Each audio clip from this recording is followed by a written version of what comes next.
Olá pessoal, tudo bem? Eu sou o professor Rodrigo Fraga, professor de Física, e vamos ver essa questão. Mas antes, não deixe de se inscrever no canal, curtir, compartilhar o vídeo e deixar também alguma sugestão, certo? Então vamos lá, olha só. A figura mostra uma barra AB de comprimento L, articulada na extremidade A e presa a uma parede por um cabo BC. Na extremidade B da barra, suspende-se uma massa M por uma corda. O ângulo entre o cabo BC e a barra é dado por θ1 e o ângulo entre a barra e a corda que suspende a carga é dado por θ2, como mostra a figura. A barra, o cabo e a corda têm massas desprezíveis. Determine em termos das grandezas físicas envolvidas. Letra A. O ângulo φ entre a barra AB e a força F exercida pela articulação sobre a barra e a intensidade da força F. Pois bem, então, pessoal, aqui, para resolver essa questão, nós vamos utilizar de dois conceitos, né? Como a barra está em equilíbrio, certo? Nós vamos, então, entender que a soma dos torques, ou o torque resultante, é igual a zero, assim como a força resultante é também igual a zero. Do sistema, considera a barra e o bloco, ok? A barra possui uma massa desprezível, então as únicas forças que temos é a força de tensão na corda, a tensão que conecta a B e C, né, por causa do bloco, e a força na articulação, ok? Aqui uma pequena ampliação para primeiramente determinar esse ângulo φ, certo? Bem, então observamos que temos uma força de tração no fio, que eu vou chamar de T, a questão não dá esse T, mas eu vou chamar aqui, e aqui abaixo a força peso, né? Na verdade, fazendo toda o esquema aqui, isso aqui possui um peso e como está em equilíbrio, a tensão tem que ser igual, então a força aplicada na barra também vai ser a força peso, que a gente vai colocar aqui direto, mg, ok?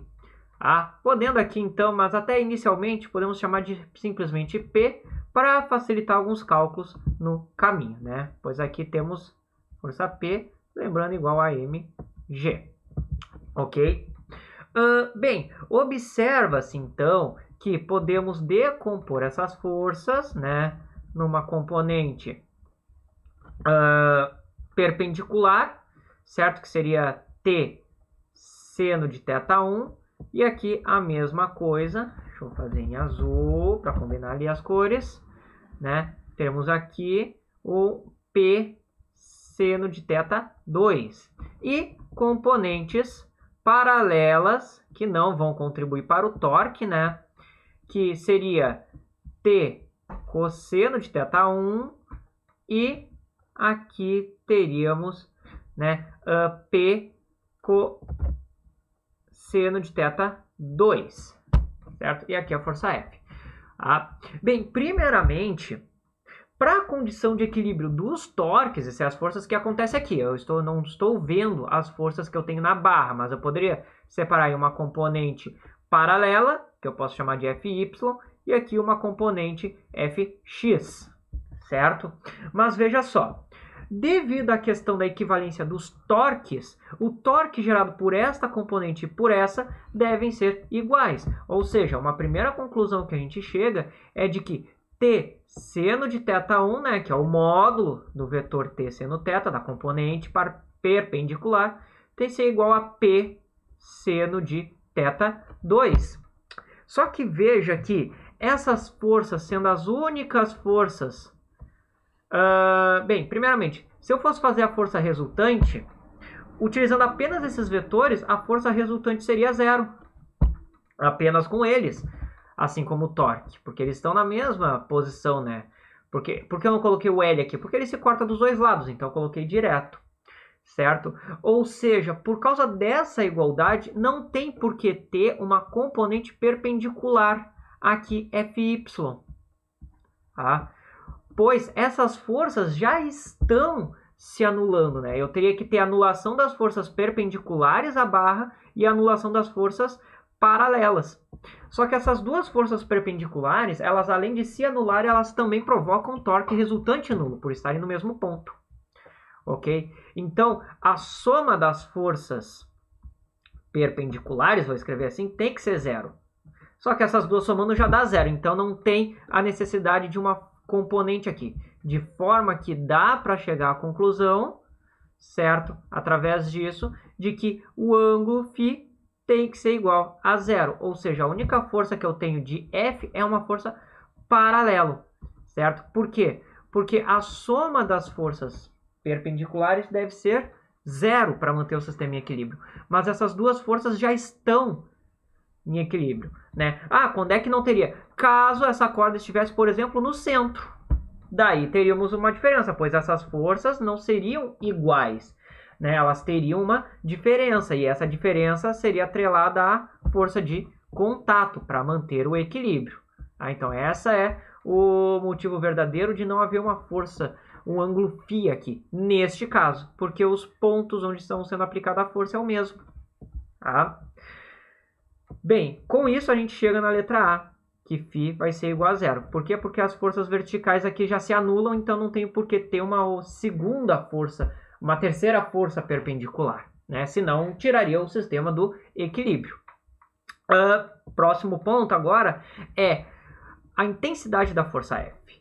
Bem, como a força F é simplesmente a componente paralela, né? Esse F na verdade está aqui, a intensidade dela tem que ser igual à soma da intensidade das componentes paralelas de T e P. Ou seja, teríamos aqui P cosseno de θ2 mais T cosseno de θ1. Só que, claro, a questão não dá o valor de T, da tensão, da tração.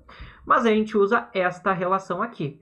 Se eu isolar T, vamos ter P seno de θ2 sobre seno de θ1, ou seja, vamos ter P cosseno de θ2 mais, no lugar de T, eu coloco P seno de θ2 divididos por seno de θ1 vezes cosseno de θ1.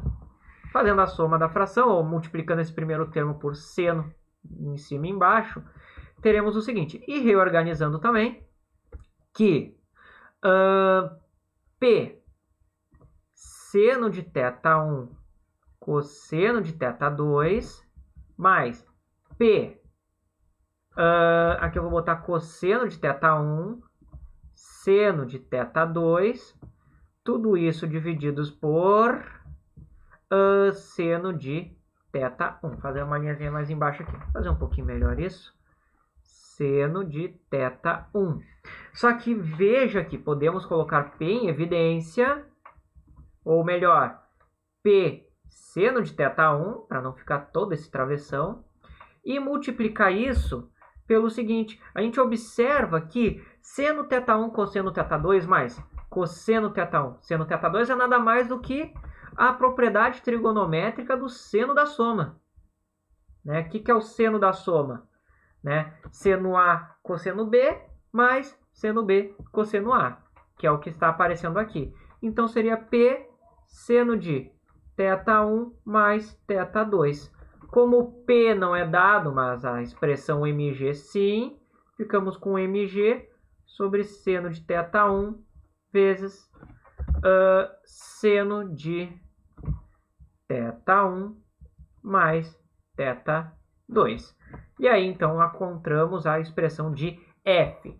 Né? Muito importante entender porque aqui foi zero, mas justamente pela questão que as forças que tem que se anular, essas duas, é justamente as forças que estão gerando o mesmo torque, né? Porque elas estão na mesma posição. Certo, pessoal? Bem, espero que eu tenha ajudado vocês. Quaisquer dúvidas, postem nos comentários, ok? E não deixem de se inscrever no canal, curtir, compartilhar o vídeo, certo? Desejo então a vocês bons estudos e até a próxima!